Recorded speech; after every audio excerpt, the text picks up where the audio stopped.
नमस्कार दोस्तों। आज हम डिस्कस करेंगे make current affairs society part 2। इसमें हमारे पास जो जो टॉपिक्स हैं तो उनमें से पहला आता है सिविल रजिस्ट्रेशन रिपोर्ट्स। इसी के अंदर हमारा मैटरनल मोर्टिलिटी रिपोर्ट आ गया, टोटल फर्टिलिटी रिपोर्ट आ जाएगा और एक और टॉपिक जो हमें डिस्कस करना है वो जेनु कुरुबा ट्राइब से। सो मैटरनल मोर्टिलिटी रिपोर्ट जो हमने पिछले वीडियो में किया था वो मैक्सिमम था मेंस पर्सपेक्टिव से। इस बार हम जो कर रहे हैं उसमें हमने मैक्सिमम डाटा लिया है जो है प्रीलिम्स पर्सपेक्टिव से, तो आपका होलसमली ये टॉपिक कवर हो जाएगा। चलिए देखते हैं वन बाय वन सभी टॉपिक्स को। So first topic is related to civil registration reports. Civil registration reports में हमारे क्या क्या आता है और इसको कौन रिलीज करता है। तो पहली चीज, सिविल रजिस्ट्रेशन रिपोर्ट जो है ये रिलीज की जाती है रजिस्ट्रार जनरल ऑफ इंडिया के द्वारा। और ये क्या कलेक्ट करता है, तो ये जो रिपोर्ट है इसमें रजिस्टर होते हैं बर्थ और death rates after the gap of 5 years। क्या मतलब कि ये बर्थ रेट्स और डेथ रिकॉर्ड्स हैं रिकॉर्ड्स हैं उनको उनको कलेक्ट कलेक्ट करता है करता है और और हर हर 5 साल 5 साल में में उसको उसको रिलीज करता है। स्पेसिफिकली यहाँ पे दो रिपोर्ट्स रिलीज की जाती है। पहली जो होती है वो होती है विटल स्टैटिस्टिक्स ऑफ इंडिया, और जो दूसरी वाली होती है वो होती है medical certification of causes of death, कि डेथ किस किस कॉज से हुई उनकी भी मेडिकल सर्टिफिकेशन। थोड़े से जो civil registration system in India है उसके बारे में देख लेते हैं। तो ये सिविल रजिस्ट्रेशन सिस्टम जो इंडिया में है वो बेस है एक एक्ट के ऊपर, और एक्ट का नाम है registration of birth and death act 1969। इसके बाद प्रोविजंस इसके अंडर जो डेथ और बर्थ रेट को रिकॉर्ड करवाने के लिए है वो मैंडेटरी है, और थ्रू आउट द इंडिया ये यूनिफॉर्म रहता है। अगर through out the India uniform रहता है तो पहली चीज दिमाग में आएगी, क्या ये इम्प्लीमेंट सेंट्रल गवर्नमेंट करती है? नहीं, ये आपको याद रखना है कि इसका इम्प्लीमेंटेशन जो है वो रिस्पॉन्सिबिलिटी है स्टेट गवर्नमेंट्स की, और अंडर द स्टेट रूल्स, जो स्टेट के रूल्स है उसी के अकॉर्डिंग इसको सारी चीजें कलेक्ट करनी होती है। साथ में डेथ और बर्थ जो सर्टिफिकेट्स होते हैं उनको legal documents as a legal documents department को प्रोवाइड करना होता है। साथ में ये बाकी स्टैटिक्स वगैरह है वो जनरेट करते हैं, और ये जनरेट करते करते हैं एमसीसीडी रिपोर्ट। वो हमने पहले ही देख ली। एमसीसीडी क्या है? Medical certification of causes of death. ठीक है। सो इस रिपोर्ट में क्या निकल के आया वो देखते हैं। सबसे पहले जरूरी है कि ये अंडरस्टैंड करना मिनिस्ट्री किसके अंदर है, पर्पज क्या है। तो मिनिस्ट्री कौन सी है? आपको देख के क्या लगता है डेथ और बर्थ बर्थ कौन रजिस्टर करेगा? सिंपल गैस भी अगर करेंगे तो होम मिनिस्ट्री ही आएगी।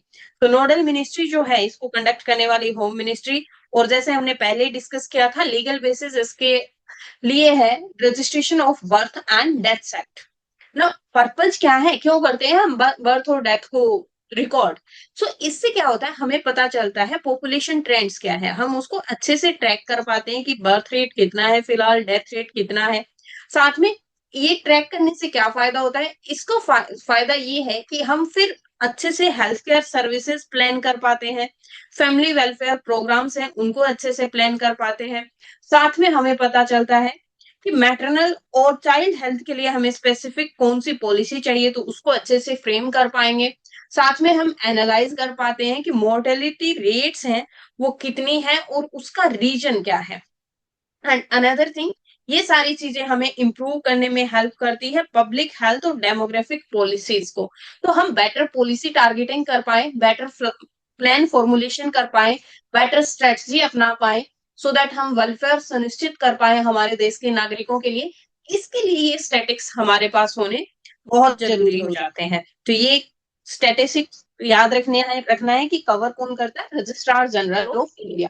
अब विटल स्टैटिस्टिक्स ऑफ इंडिया में official data on registration of birth and data annually, ये डेथ्स को एनुअली रिकॉर्ड करते हैं करते पर हैं पर 5 साल 5 साल में में पब्लिश पब्लिश होता है। सैंपल रजिस्ट्रेशन सिस्टम के अंदर क्या होता है, ये भी टोटल बर्थ रेट्स को इंक्लूड करता है, बट साथ में अनरजिस्ट्रेशन जो अनरजिस्टर्ड केसेस होते हैं उनको भी देखते हैं, और ये जो होता है वो होता है via sample surveys. Medical certification of causes of deaths, ये डाटा देखता है, मेडिकल डाटा के बेस पे होता है अमंग द रजिस्टर्ड डेथ्स, जो डेथ रजिस्टर हुए हैं उनमें मेडिकल डाटा देखता है। क्या ये आप सबको आपको डिफरेंस याद रखना है? नहीं, डिफरेंस इतना याद नहीं रखना, बट आपको ये पता होना चाहिए कि हमारे पास ये तीन चीजें आती है।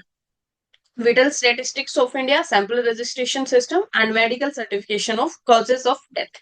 तो ये तीनों रिपोर्ट्स थोड़ी थोड़ी ध्यान में होना चाहिए, तीनों में क्या डिफरेंस है कोई नहीं पूछता है। अब रजिस्ट्रार जनरल ऑफ इंडिया, इसके बारे में आपको थोड़ा सा पता होना चाहिए, क्योंकि ये इंपॉर्टेंट ऑफिस है। इंपॉर्टेंट क्यों है? स्पेसिफिकली अभी थोड़े दिनों में सेंसस कंडक्ट होनी शुरू होनी है, और सेंसस को हर 10 साल में कंडक्ट करवाने की जिम्मेवारी है वो रजिस्ट्रार जनरल ऑफ इंडिया के अंदर ही आती है। तो अब देखते हैं रजिस्ट्रार जनरल ऑफ इंडिया, ये हेड होते हैं of the office of registrar general and census commissioner of India. ये ऑफिस एस्टेब्लिश कब हुआ? 1949, जस्ट आफ्टर द इंडिपेंडेंस, जब हमने एडमिनिस्ट्रेटिव मिनिस्ट्री मशीनरी स्टार्ट की, उसी टाइम हमने ये भी स्टैब्लिश कर लिया। अब ये जो रजिस्ट्रार जनरल ऑफ इंडिया होते हैं, इनकी रैंक बहुत अच्छी होती है। एडमिनिस्ट्रेटिव रैंक जो होती है वो ज्वाइंट सेक्रेटरी लेवल ऑफिसर के बराबर होती है। और फंक्शन, एक तो हमने पहले ही डिस्कस कर लिया कि ये रिस्पॉन्सिबल है to conduct the census after every 10 years। साथ में ये इंप्लीमेंट करता है registration of birth and death act 1969। साथ में डिफरेंट डिफरेंट सर्वेज को भी ऑर्गेनाइज करता है जो डेमोग्राफिक और लिंग्विस्टिक पर्सपेक्टिव से इंपॉर्टेंट होते हैं, तो उनको ऑर्गेनाइज करने की रिस्पॉन्सिबिलिटी भी रजिस्ट्रार जनरल ऑफ इंडिया पर आ जाती है। ओके, अब नेक्स्ट देखते हैं कि इंडिया मैटरनल मोर्टिलिटी रेशियो जो है वो स्टेडीली इंप्रूव हो रहा है। और इम्प्रूवमेंट अभी हमने देखी कि इंडिया मैटरनल मोर्टिलिटी रेशियो जो है वो डिक्लाइन करके हो गया है 93। डिक्लाइन का मतलब पहले ज्यादा होती थी डेथ्स, अब डिक्रीज होती जा रही है। सो पहले अगर आप देखोगे तो जो 2004 से 10 के बीच के जो आंकड़े हैं ना, 4 से 16, सॉरी 16 तक के, वहां हमारी जो डिक्लाइन, वो मैटरनल मोर्टिलिटी रेशियो था वो 130 था। फिर ये डिक्लाइन होके 97 हुआ, और अब ये डिक्लाइन होके 93 हो गया है। और ये होता क्या है? National average. नेशनल एवरेज, तो ये 93 तक पहुंच गया है। हमारा टारगेट क्या है? टारगेट तो अभी बहुत दूर है अचीव करने के लिए, हमें 30 चाहिए कि 30 तक आना है। तो बट स्टिल हमें थोड़ा सा अचीवमेंट पे गर्व होना चाहिए कि जो प्रोग्रेस है हम स्टेडीली देख रहे हैं कि कंटिन्यूसली ये डिक्लाइन होता जा रहा है। थोड़ा सा और डीप में अंडरस्टैंड करने के लिए पहले देखते हैं कि मैटरनल मोर्टिलिटी जो रेशियो है उसकी डेफिनेशन क्या है। तो स्टैंडर्ड डेफिनेशन यहाँ डब्ल्यूएचओ ने दी है। इसका मतलब है कि 1 लाख लाइव बर्थ जो बच्चों का होता है उस पे कितनी मैटरनल डेथ्स रिकॉर्ड होती है। 1 लाख बच्चों पे कितनी मैटरनल डेथ रिकॉर्ड होती है। अब ये मैटरनल डेथ ना थोड़ा सा समझना जरूरी है। मैटरनल डेथ का मतलब ये नहीं है कि during the birth of the child, नहीं, चाहे ड्यूरिंग द प्रेगनेंसी हो, चाहे चाइल्ड बर्थ के टाइम हो, और with in the 42 days after the pregnancy, after the termination of pregnancy. तो बच्चा पैदा होने के 42 दिन के बाद भी, 42 दिन तक भी अगर मदर की डेथ होती है ड्यू टू दिस कॉज, तो वो भी मैटरनल मोर्टिलिटी में ही काउंट होता है। क्या क्या? प्रेगनेंसी के टाइम, चाइल्ड बर्थ के टाइम, और इवन प्रेगनेंसी की टर्मिनेशन के 42 दिन के अंदर भी किसी इस मैटरनल हेल्थ की इश्यू की वजह से डेथ होती है, तो that would be count under maternal mortality ratio only. अब हेल्थ इंडिकेटर अच्छे हो रहे हैं तो वो क्या रिफ्लेक्ट करता है? Quality, reach and effectiveness of reproductive health in the region. ये तो हमें समझ आ ही जाता है। अब डाटा सोर्सेज वो देख लिया कि ये सोर्स कहाँ से हम डाटा कलेक्ट करते हैं, तो सैंपल रजिस्ट्रेशन सिस्टम की तरफ से होता है, जो इंडिया का one of the largest demographic surveys के अंडर आता है। कौन कंडक्ट करवाता है? अभी देखा था, registrar general and census commissioner of India. तो पीछे वाला ये, उसी में हमें ये डाटा मिला है और वो हमने अच्छे से देख लिया। ये था हमारा इंडिया का कि उसकी क्या क्या डेफिनेशन होती है और क्या मतलब होता है। अब देखते हैं ट्रेंड एनालिसिस। सो ट्रेंड मेजरली वहां हमने उस ग्राफ से भी देख लिया था। 2017-19 तक हमारे पास पहले 130 था, फिर ये 103 हुआ, उसके बाद डिक्लाइन होके 97 हुआ, फिर 93 हो गया है। और ये क्या दिखा रहा है? Consistent downward trend. तो डाउनवर्ड ट्रेंड यहाँ अच्छा होता है कि हमारी जो मदर्स हैं प्रेगनेंसी या फिर मैटरनल हुड में जो डाई कर जाती है वो कम होती जा रही है। देन एज ग्रुप वल्नरेबिलिटी, सबसे ज्यादा वल्नरेबल कौन सी वीमेन है?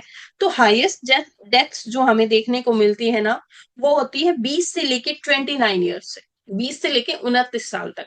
तो मैक्सिमम डेथ मिलने होने को मिलती है यहाँ पे। क्यों होता है? यूजुअली चाइल्ड मैरिजेस हो जाती है, उस रीजन से भी हमें डेथ मिलती है। दूसरी जो second highest vulnerable age group है वो है 30 to 34 वाला। ये इतना याद रखने की जरूरत नहीं है, बट हो सकता है कि आप कहीं एथिक्स या फिर ऐसे में इसका यूज कर पाओ। अब मैटरनल मोर्टिलिटी हमने नेशनल लेवल पे तो देख लिया, स्टेट लेवल पे भी हम इसका डाटा देख सकते हैं।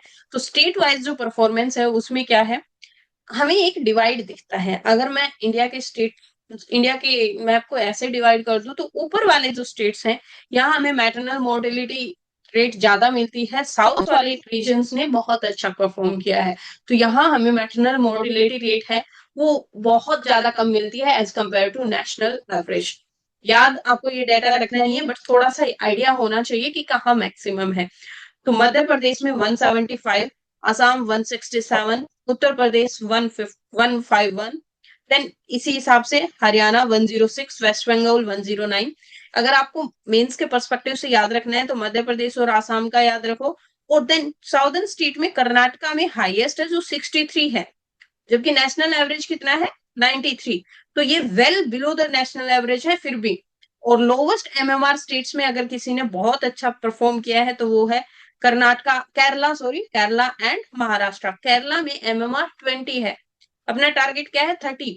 टारगेट से अचीव करके भी बहुत नीचे आ गया है। सो केरला ने बहुत अच्छा परफॉर्म किया है। आप यहाँ को इसको केरला को as a best practice use कर सकते हो कि उन्होंने ऐसा क्या किया कि इतना आगे बढ़ गए। सो ये दो डाटा आपको याद रखने हैं। मैप में डाटा जो है ये थोड़ा पिछले वाले सर्वे का है जो यहाँ 97 था तब का, थोड़ा इसको अपडेट कर लेना। बट चीजें अब भी वही है, नंबर्स चेंज हुए हैं बट सिचुएशन कंपैरेटिवली अब भी सेम है। नॉर्दर्न स्टेट और ईस्टर्न स्टेट्स में अब भी एमएमआर बहुत ज्यादा है, साउदर्न स्टेट्स ने अब भी बहुत अच्छा परफॉर्म किया है। आई होप आपको चीजें क्लियर हो गई होगी। नेक्स्ट है टोटल फर्टिलिटी रेट। तो ये भी सैंपल रजिस्ट्रेशन सर्वे से ही हमने निकाला है। टोटल फर्टिलिटी रेट जो इंडिया की है वो अब कांस्टेंट होके 2.0 है इन 2021 के बाद भी। तो टोटल फर्टिलिटी रेट क्या होता है, what is total fertility rate? Total fertility means average number of children जो एक विमेन पैदा कर सकती है ड्यूरिंग द रिप्रोडक्टिव ईयर्स।